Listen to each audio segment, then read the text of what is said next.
আজকে আমরা ডুব দেব এমন এক সভ্যতার গভীরে যা পৃথিবীর সবচেয়ে প্রাচীন এবং প্রভাবশালী সংস্কৃতিগুলোর মধ্যে অন্যতম। চলুন এই সভ্যতার পড়তে পড়তে থাকা রহস্যগুলো উন্মোচন করি। প্রাচীন সভ্যতা বলতেই আমাদের মাথায় কি আসে? গ্রিস কিংবা রোম, তাই তো? কিন্তু ভাবুন তো একবার, তারও হাজার হাজার বছর আগে বিকাশ ঘটেছিল এই বৈদিক সভ্যতার। মানে এর প্রাচীনত্ব এক কথায় অবিশ্বাস্য। এর শুরুটা কিন্তু আজকের নয়, প্রায় ৫,০০০ বছর আগে। একবার ভাবুন তো, এত লম্বা একটা সময় ধরে একটা সংস্কৃতির ধারা বয়ে চলেছে। কিন্তু সবচেয়ে অবাক করা প্রশ্নটা কিন্তু অন্য জায়গায়। কিভাবে এত পুরনো একটা সভ্যতা, যার শেকড় এত গভীরে, সেটাই আজকের ১০০ কোটিরও বেশি মানুষের সনাতন ধর্মের ভিত্তি হয়ে উঠল, আর আজও এতটা প্রাসঙ্গিক রয়ে গেল কিভাবে? তো এই সভ্যতার শুরুর কথা জানতে হলে প্রথমেই জানতে হবে এর স্রষ্টাদের কথা। হ্যাঁ, আমি আর্যদের কথাই বলছি।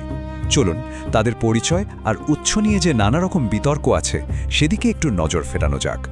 আর্য এই শব্দটা নিয়ে কিন্তু অনেক রকম ধারণা চালু আছে। যেমন ধরুন, সংস্কৃতে এর মানে হলো একজন সম্ভ্রান্ত বা সৎ বংশজাত ব্যক্তি। কিন্তু এখনকার পণ্ডিতরা একে একটা ভাষাগত পরিচয় হিসেবেই দেখেন। মানে আর্য বলতে তারা সেই জনগোষ্ঠীকে বোঝান যারা একটা বিশেষ ইন্দো ইউরোপীয় ভাষায় কথা বলতো। তাহলে প্রশ্নটা হলো, তাদের আসল বাড়িটা ছিল কোথায়? সত্যি বলতে এটা পণ্ডিতদের কাছে অন্যতম বড় একটা ধাঁধা। আর্যদের উৎস নিয়ে কিন্তু নানান মত প্রচলিত। এ ব্যাপারে মূলত ৩টা থিওরি সবচেয়ে বেশি প্রচলিত। প্রথমটা হলো তাদের উৎস ভারতেই, ওই সপ্তসিন্ধু অঞ্চলে। এর কারণ হিসেবে বৈদিক গ্রন্থগুলোকেই প্রমাণ হিসেবে ধরা হয়। আরেকটা থিওরি বলছে তাদের আদি বাসভূমি ছিল ইউরোপে, কারণ ওখানকার ভাষার সঙ্গে অনেক মিল পাওয়া যায়। তবে সবচেয়ে বেশি পণ্ডিত যে মতটাকে সমর্থন করেন সেটা হলো তাদের আসল বাড়ি ছিল মধ্য এশিয়ার কিরগিজ স্টেপ অঞ্চলে, আর সেখান থেকেই তারা ধীরে ধীরে চারদিকে ছড়িয়ে পড়েছিল। তো আর্যদের কথা তো হলো, এবার আসা যাক সেই মূল ভিত্তির কথায়, যার ওপর গোটা সভ্যতাটা দাঁড়িয়ে আছে, আর সেটা হলো বেদ। চলুন এই জ্ঞানের মহাসাগরকে একটু কাছ থেকে দেখি। বেদের একটা একেবারে মৌলিক ধারণা হলো শ্রুতি। শব্দটার মানে কি? যা শোনা হয়েছে। মানে এটা বিশ্বাস করা হয় যে বেদ কোনো মানুষের লেখা নয়, এটা আসলে ঈশ্বরের মুখ থেকে শোনা বাণী। আর এই জ্ঞান প্রজন্মের পর প্রজন্ম ধরে গুরু থেকে শিষ্যের কাছে যেত, শুধুমাত্র শুনে আর মনে রেখে। আর ঠিক এই কারণেই এর পবিত্রতা আজও এতটা নিখুঁতভাবে টিকে আছে। আচ্ছা, এই বেদ কিন্তু মূলত ৪ ভাগে ভাগ করা। প্রথমটা হলো ঋগ্বেদ। এটা সবচেয়ে পুরনো। এখানে মূলত প্রকৃতির বিভিন্ন দেবতাদের প্রশংসা করে স্তোত্র লেখা হয়েছে। এরপর আসছে সামবেদ। এটা হলো ওই ঋগ্বেদের স্তোত্রগুলোরই সুর করা রূপ, মানে যেগুলো যজ্ঞের সময় গান হিসাবে গাওয়া হতো। তারপর আছে যজুর্বেদ, যেখানে যজ্ঞ করার সমস্ত নিয়মকানুন লেখা আছে। আর সবশেষে হলো অথর্ববেদ, যেটাতে জাদু থেকে শুরু করে ওষুধপত্র, এমনকি গভীর দর্শন সবকিছুই আছে। তো বেদের কথা তো জানলাম, এবার চলুন এই জ্ঞানের ওপর ভিত্তি করে গড়ে ওঠা সেই সময় সমাজ ব্যবস্থাটা কেমন ছিল, তাদের রাজনীতি, তাদের রোজকার জীবনযাপন, সেই ছবিটা একটু দেখার চেষ্টা করি। দেখুন, পুরো বৈদিক যুগটাকে কিন্তু দুটো ভাগে ভাগ করা হয়। একটা হলো আদি বা ঋগ্বৈদিক যুগ, আর অন্যটা পরবর্তী বৈদিক যুগ। আদি যুগে শাসন ব্যবস্থা ছিল বেশ সহজ সরল, ছোট ছোট উপজাতি বা গোষ্ঠী কেন্দ্রিক। তখন সেভাবে কোনো নিয়মিত করের ব্যবস্থাও ছিল না। কিন্তু ছবিটা পুরোপুরি পাল্টে যায় পরবর্তী বৈদিক যুগে। তখন ছোট গোষ্ঠীর বদলে বড় বড় রাজ্যের জন্ম হয়, আর বলি বা শুল্কর মতো নির্দিষ্ট করও চালু হয়। মানে সমাজটা অনেক বেশি জটিল আর সংগঠিত হয়ে উঠছিল। বৈদিক সমাজের একটা খুব পরিচিত কাঠামো হল চতুর্বর্ণ প্রথা। মানে কাজ অনুযায়ী সমাজকে 4টে ভাগে ভাগ করা হয়েছিল। একেবারে ওপরে ছিলেন ব্রাহ্মণ, মানে পুরোহিত আর শিক্ষকেরা। তাদের ঠিক পরেই ছিলেন ক্ষত্রিয়, যারা ছিলেন যোদ্ধা আর শাসক। এরপর আসতেন বৈশ্য, মানে ব্যবসায়ী আর কৃষকেরা।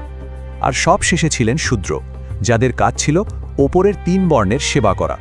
শুধু সমাজ নয়, মানুষের জীবনকেও 4টে ধাপে বা আশ্রমে ভাগ করার একটা ধারণা ছিল, বিশেষ করে প্রথম 3 বর্ণের জন্য। প্রথমটা হলো ব্রহ্মচর্য, মানে ছাত্র জীবন। তারপর গার্হস্থ, অর্থাৎ সংসার জীবন।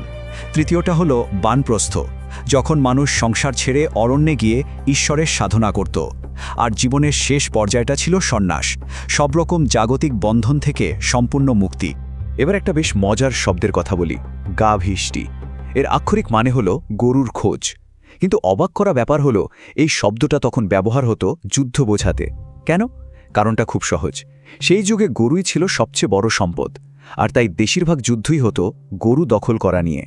আরেকটা খুব গুরুত্বপূর্ণ বিষয় হল আদি বৈদিক যুগে সমাজে কিন্তু নারীদের সম্মান আর মর্যাদা ছিল অনেক উঁচুতে। আমরা গার্গী বা মৈত্রেয়ীর মতো বিদুষী নারীদের কথা জানতে পারি, যারা শুধু জ্ঞানচর্চাই করতেন না, বড় বড় দার্শনিকদের সঙ্গে তর্ক বিতর্কেও অংশ নিতেন। ভাবা যায়? তো আমরা আমাদের এই আলোচনার প্রায় শেষ পর্যায়ে চলে এসেছি। এবার চলুন দেখি এই সভ্যতার ধর্মবিশ্বাস কেমন ছিল, আর এর প্রভাবগুলো আজও কিভাবে আমাদের জীবনে রয়ে গেছে। বৈদিক যুগের মানুষেরা ছিলেন মূলত প্রকৃতির উপাসক। তাদের বড় বড় দেবতারা আসলে ছিলেন প্রকৃতিরই বিভিন্ন রূপ। যেমন ধরুন ইন্দ্র, তিনি ছিলেন বজ্র আর যুদ্ধের দেবতা।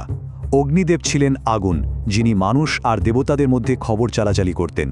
আবার বরুণ ছিলেন জলের দেবতা আর এই মহাবিশ্বের নিয়ম শৃঙ্খলার রক্ষক।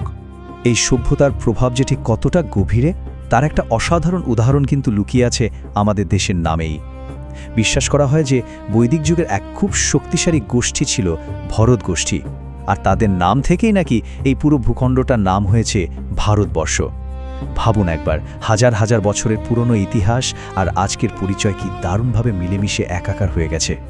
হাজার হাজার বছর কেটে গেছে, কিন্তু বৈদিক সভ্যতার জ্ঞান, তার দর্শন, তার সমাজের কাঠামোর রেশ কিন্তু আজও রয়ে গেছে। তবে প্রশ্নটা হলো, আজকের এই দ্রুত বদলে যাওয়া পৃথিবীতে সেই প্রাচীন জ্ঞান বা দর্শনের প্রাসঙ্গিকতা ঠিক কতটুকু? এই ভাবনাটা দিয়েই আজকের আলোচনা শেষ করা যাক।